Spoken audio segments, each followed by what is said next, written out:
बिस्मिल्लाहिर्रहमानिर्रहीम। अस्सलाम वालेकुम। आज हम लोग 10th क्लास की physics chapter number 18 atomic and nuclear physics का जो next topic 18.6 radio isotopes and there uses, इसको स्टडी करेंगे डिटेल में। इससे पहले हम लोग स्टडी कर रहे थे रेडियो एक्टिव एलिमेंट्स की, जिसमें हम लोग बात कर रहे थे कि जो हमारे naturally occurring radio active elements होते हैं वो क्या करते हैं कि वो रेडिएशन जो है वो एमिट करते हैं। एलिमेंट्स वो क्या करते हैं नेचुरली तौर पर जो है वो खुद ब खुद जो है वो हम लोग कोई भी एक्टिविटी नहीं करते, बल्कि वो खुद ब खुद जो है वो रेडिएशन जो है वो एमिट करते हैं। और वो जो रेडिएशन एमिट करते हैं वो 3 डिफरेंट टाइप्स की हैं, अल्फा पार्टिकल्स, बीटा और गैमा रेडिएशंस। अब ये जो हमारे नेचुरली रेडियो एक्टिव एलिमेंट्स है ये रेडिएशंस क्यों एमिट करते हैं, क्योंकि हम लोगों ने बात की कि इनके जो न्यूक्लियस होते हैं वो अनस्टेबल होते हैं। अब इनके न्यूक्लियस के हम लोगों ने बात की कि इनके न्यूक्लियस जो वो अनस्टेबल है, तो ये खुद को स्टेबलाइज करने के लिए क्या करते हैं कि रेडिएशन जो है वो एमिट करते हैं। और वो जो रेडिएशन है वो 3 डिफरेंट टाइप्स की होती है। अब हमें किस तरह से पता चलेगा कि जो हमारे रेडियो एक्टिव एलिमेंट्स है ये जो है ये अनस्टेबल न्यूक्लियाइड है। तो क्या होता है कि हम लोग उनके एटॉमिक नंबर्स को देखते हैं। अगर हमारे जो एलिमेंट्स हैं उनका एटॉमिक नंबर 1 से 82 के दरमियान में फॉल करेगा, तो क्या होगा कि ये जो हमारे न्यूक्लियाइड होंगे ये स्टेबल होंगे, ठीक है, इनके न्यूक्लियस के होंगे स्टेबल होंगे। लेकिन हमारा अगर एटॉमिक नंबर 82 से इंक्रीज़ कर जाता है, ठीक है, एटॉमिक नंबर जो वो हमारा 82 से इंक्रीज़ कर जाएगा, तो फिर जो हमारे न्यूक्लियाई होंगे वो अनस्टेबल होंगे, वो हमारे कहलाएंगे अनस्टेबल न्यूक्लियाइड। वो जो फिर वो नेचुरली तौर पर खुद ब खुद क्या करेंगे, रेडिएशंस को जो है वो क्या एमिट करेंगे।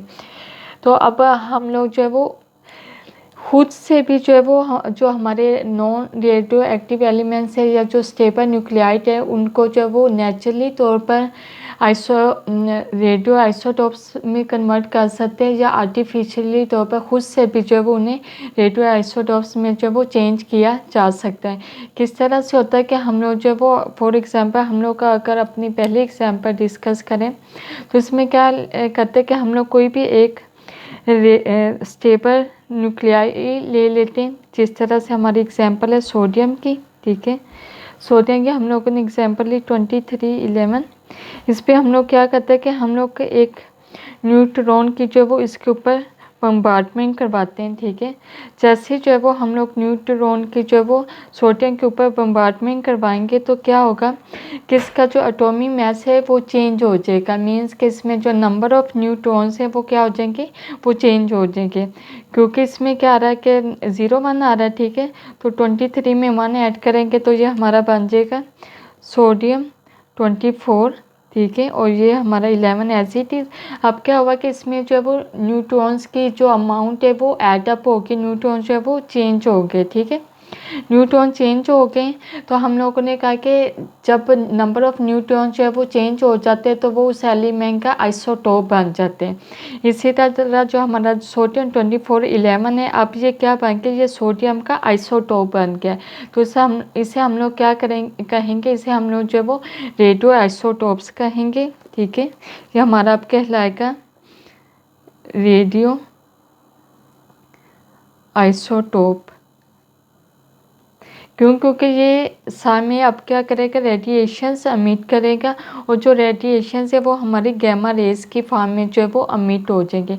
अब जो ये स्टेबल न्यूक्लियर से अनस्टेबल न्यूक्लियर में कन्वर्ट हो गया, और जो है वो सोडियम से रेडियो आइसोटोप में जो वो चेंज हो गया, क्योंकि इसके नंबर ऑफ न्यूट्रॉन्स में क्या आ गया, चेंज आ गया।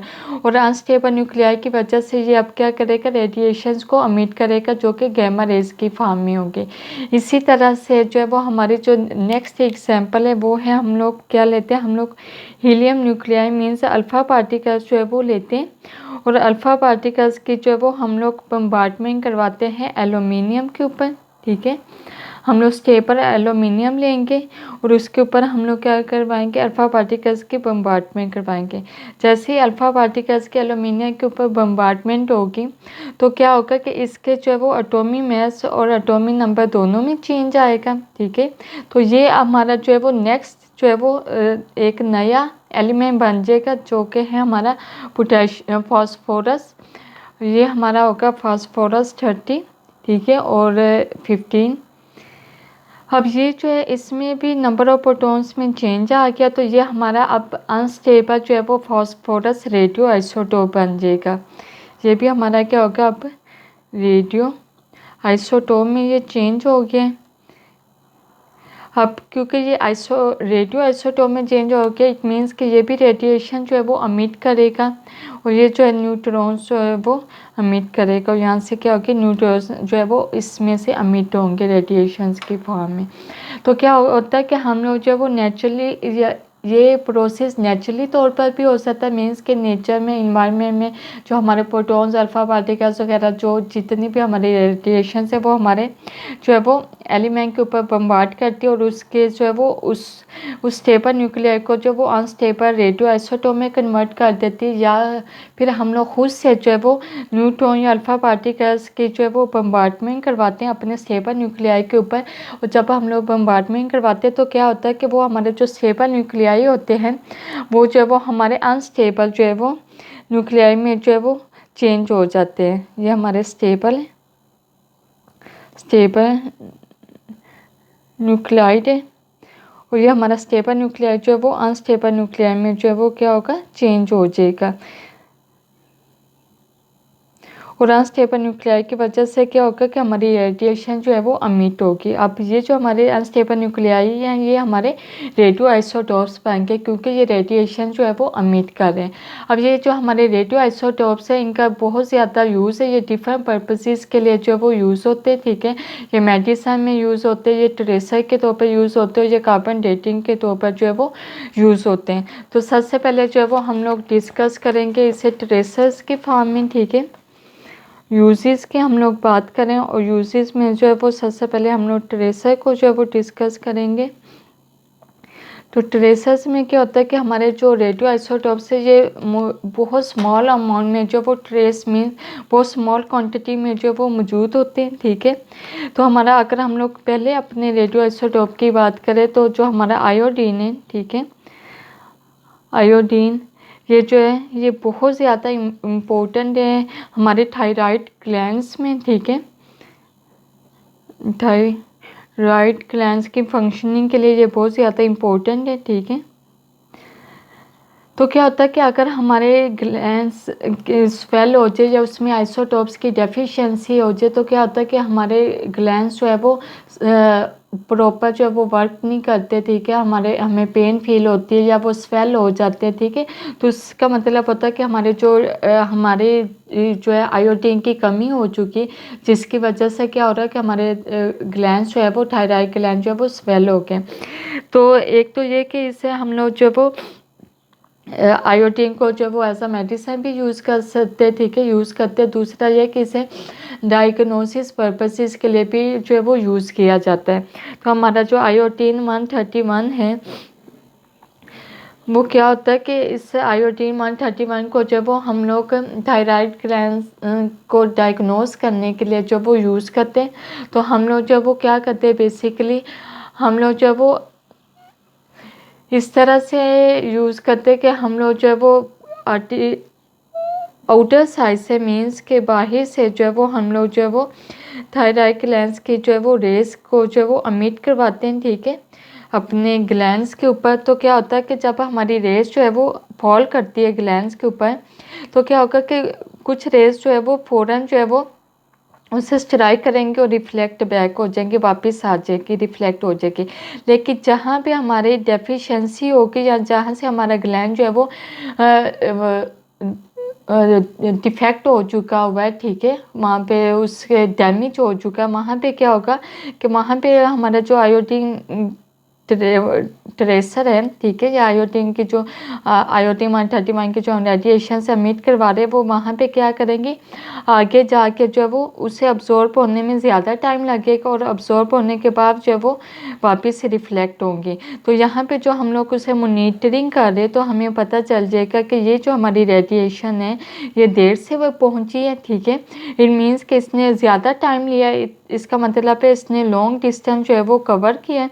डिस्टेंस ज़्यादा कवर करने की वजह से इसने टाइम भी जो है वो ज़्यादा स्पेंड की है, ठीक है। और मोनीटर के से हम लोग जो है वो उन रेडिएशंस को जो कि रिफ्लेक्ट हो रही है उन्हें हम लोग को मोनीटर आउट करते हैं और हमें पता चल जाता है कि इस स्पेसिफिक एरिया में जहाँ से रेडिएशन देर से रिफ्लेक्ट हुई है वहाँ पर जो है वो कोई ना कोई इशू है, मीन्स कि वहाँ पे जो है वो हमारी आयोडीन की डेफिशिएंसी, हमारा जो ग्लैंड है वो डिफेक्टिव है, ठीक है।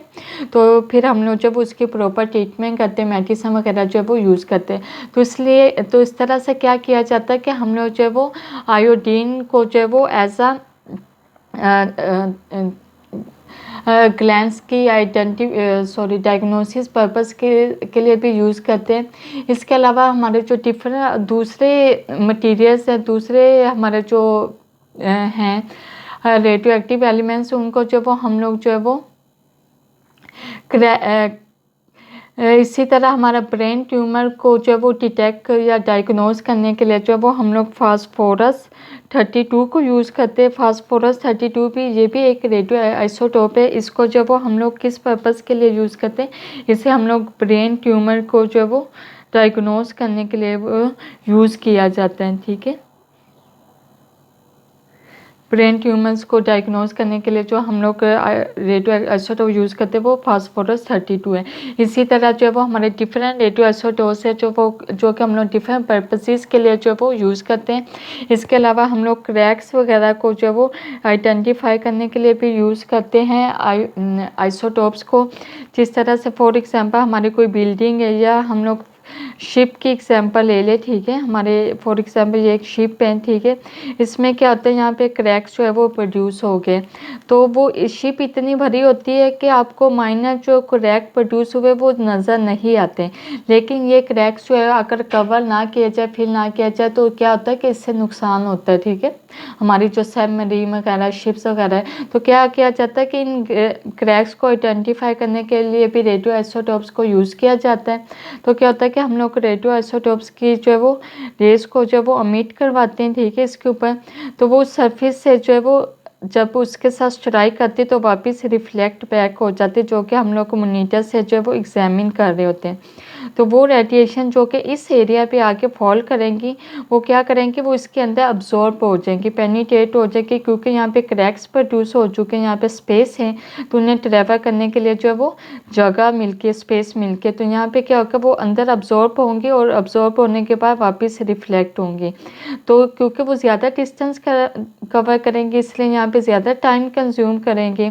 तो जो हमारे मोनीटर पे स्क्रीन पे जो हमारे रिजल्ट्स आ रहे होंगे, वहाँ से हमें शो हो जाएगा कि ये जो रेडिएशन से ये देर से रिफ्लेक्ट हुई है। इट मीन्स कि इस स्पेसिफिक एरिया में जो है वो क्रैक्स जो है वो हैं। तो हम लोग इस तरह क्रैक्स को जो वो आइडेंटिफाई करते हैं और बाद में जो है वो उन्हें फिल कर लेते हैं। तो इससे क्या होता है कि हमारा जो बहुत बड़ा मेजर नुकसान वगैरह होता है उससे जो है वो हम लोग बच जाते हैं। तो इस तरह से हम लोग क्या करते हैं कि जो हमारे ट्रेस अमाउंट में रेडियो आइसोटोप्स मौजूद है उन्हें हम लोग जो वो डिफरेंट पर्पसेस के लिए जो वो यूज़ करते हैं। जिस तरह आयोडीन 31 को जो वो हम लोग थायराइड ग्लैंड्स की डायग्नोसिस के लिए यूज़ करते हैं, फास्फोरस 32 को जो वो ब्रेन ट्यूमर के लिए यूज़ करते हैं। इसी तरह जो वो हम लोग शिप्स वगैरह, बिल्डिंग्स वगैरह में जो वो क्रैक को जो वो आइडेंटिफाई करने के लिए जो वो हम लोग डिफरेंट आइसोटोप्स को जो वो यूज़ करते हैं।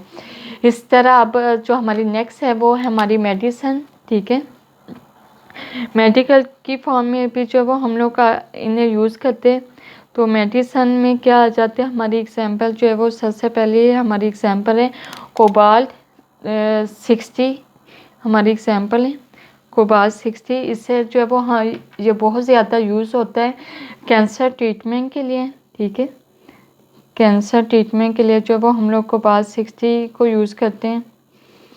इसमें क्या होता है कि हमारे जो कैंसर ट्रीटमेंट है, इसमें क्या हम लोग करते हैं कि हमारे जितने भी मैलिग्नेंट ग्लैंड्स हैं, ठीक है, जितने भी मैलिग्नेंट सेल्स हैं जो कि हमारे डिस्ट्रॉय हो चुके हैं, डैमेज हो चुके हैं, डिफेक्टिव फॉर्म में, हम लोग क्या करते हैं कोबाल्ट 60 को यूज़ करते हुए उन सेल्स को जो वो किल करते हैं, ठीक है।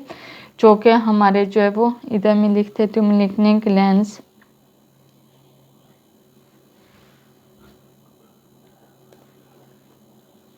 इन सेल्स को किल करने के लिए हम लोग कोबाल्ट 60 को जो वो क्या करते हैं, यूज़ करते। तो हम लोग क्या करते हैं कि इन रेडिएशंस की फॉर्म में उस स्पेसिफिक एरिया में जहाँ पे फॉर एग्जांपल हमारे कोई भी डैमेज हो चुका है, मींस के कोई कैंसर ट्यूमर है, कोई भी सेल्स है। ट्यूमर बेसिकली क्या होता है कि हमारे डिस्ट्रॉय सेल्स होते हैं जो कि सारे क्यूमुलेट हो चुके होते हैं, जमा हो चुके होते हैं।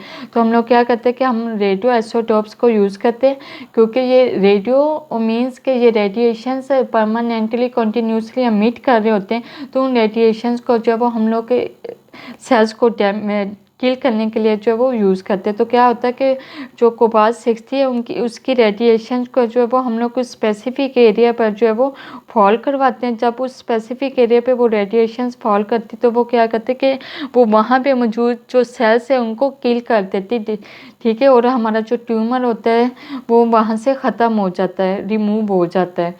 लेकिन इससे ये होता है कि उसके इर्द गिर्द के जो सेल्स है वो भी डैमेज हो जाते हैं, क्योंकि रेडिएशन जो है वो बहुत स्ट्रॉन्ग होती है। तो वो इर्द गिर्द के सेल्स को भी डैमेज कर देती है। किस तरह से कि वो जो हमारे सेल्स के अंदर वाटर होता है उसको अब्सॉर्ब कर लेती है, और जब पानी कम हो जाता है सेल्स के अंदर तो सेल्स जो है वो खुद ब खुद जो है वो डैमेज हो जाते हैं। तो इस तरह से क्या होता है कि जब भी कैंसर ट्रीटमेंट करवाई जाती है तो उससे जो है वो साइड इफ़ेक्ट्स भी ज़रूर होते हैं। कोई ना कोई सेल उस स्पेसिफिक एरिया में जो सेल्स होते हैं वो भी डैमेज हो जाते हैं। तो इसलिए क्या करवाया जाता है कि सेल्स को जो है वो डिफरेंट एंगल्स से जो है वो फॉल करवाया जाता है, ताकि उनकी इंटेंसिटी जो है वो कम और वहाँ के जो सेल्स है इर्द गिर्द के नेबरिंग सेल्स है वो ज़्यादा डैमेज ना हो। तो इसी तरह जो हमारी नेक्स्ट एग्जांपल है वो है हमारी कार्बन डेटिंग, ठीक है। लास्ट वन है वो, उसमें हम लोग डिस्कस करेंगे कार्बन डेटिंग को।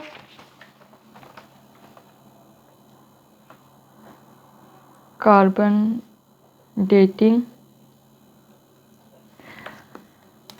डेटिंग में जो है वो हम लोग क्या करते हैं, इसमें जो है वो हम लोग कार्बन के आइसोटोप्स को जो है वो यूज़ करते हैं, ठीक है। और प्लांट्स और एनिमल्स और रॉक्स वगैरह की एज को, लाइफ साइकिल को जो है वो आइडेंटिफाई करने के लिए। जिस तरह यहाँ पे हम लोग यूज़ करेंगे कार्बन 14 को, ठीक है। ये जो हमारा कार्बन 14 है ये हमारा जो है वो रेडियो आइसोटोप है, ठीक है। रेडियो आइसोटोप है। इसको जो है वो हम लोग क्या करते हैं, प्लांट्स की लाइफ टाइम को जो है वो फाइंड आउट करने के लिए यूज़ किया जाता है। क्या होता है कि हमारे कार्बन 14 जो है वो एयर के अंदर, इन्वायरमेंट के अंदर नेचुरली तौर पर जो है वो प्रेजेंट है। तो क्या होता है कि हमारे जितने भी प्लांट्स है, एनिमल्स है, जितने भी हमारे इन्वायरमेंट में चीज़ें मौजूद है वो उसको अब्सॉर्ब करती हैं, ठीक है, इनहेल करती हैं। तो जब प्लांट्स भी इसको इनहेल करते हैं तो क्या होता है कि ये प्लांट्स के अंदर एक्यूमुलेट हो जाती, जमा हो जाती, ठीक है। जब प्लांट्स डेड हो जाते, मर जाते, तो क्या होता है कि प्लांट्स की डिकम्पोजिशन जो है वो स्टार्ट हो जाती है।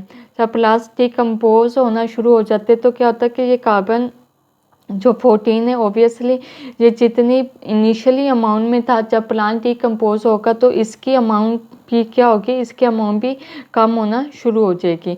तो हम लोग क्या करते हैं, हम लोग इसको इसके हाफ लाइफ के साथ जो है वो कंपेयर करते हैं। जिस तरह से इसकी जो है वो हाफ लाइफ जो है वो है 5730 ईयर्स, ठीक है। ये इसकी हाफ लाइफ है। और हमें ये भी पता होता है कि प्लांट जो है वो कितनी कार्बन 14 को जो वो इनहेल कर सकते, उसकी एक स्पेसिफिक अमाउंट होती, उससे ज़्यादा जो वो उसको इनहेल नहीं कर सकते।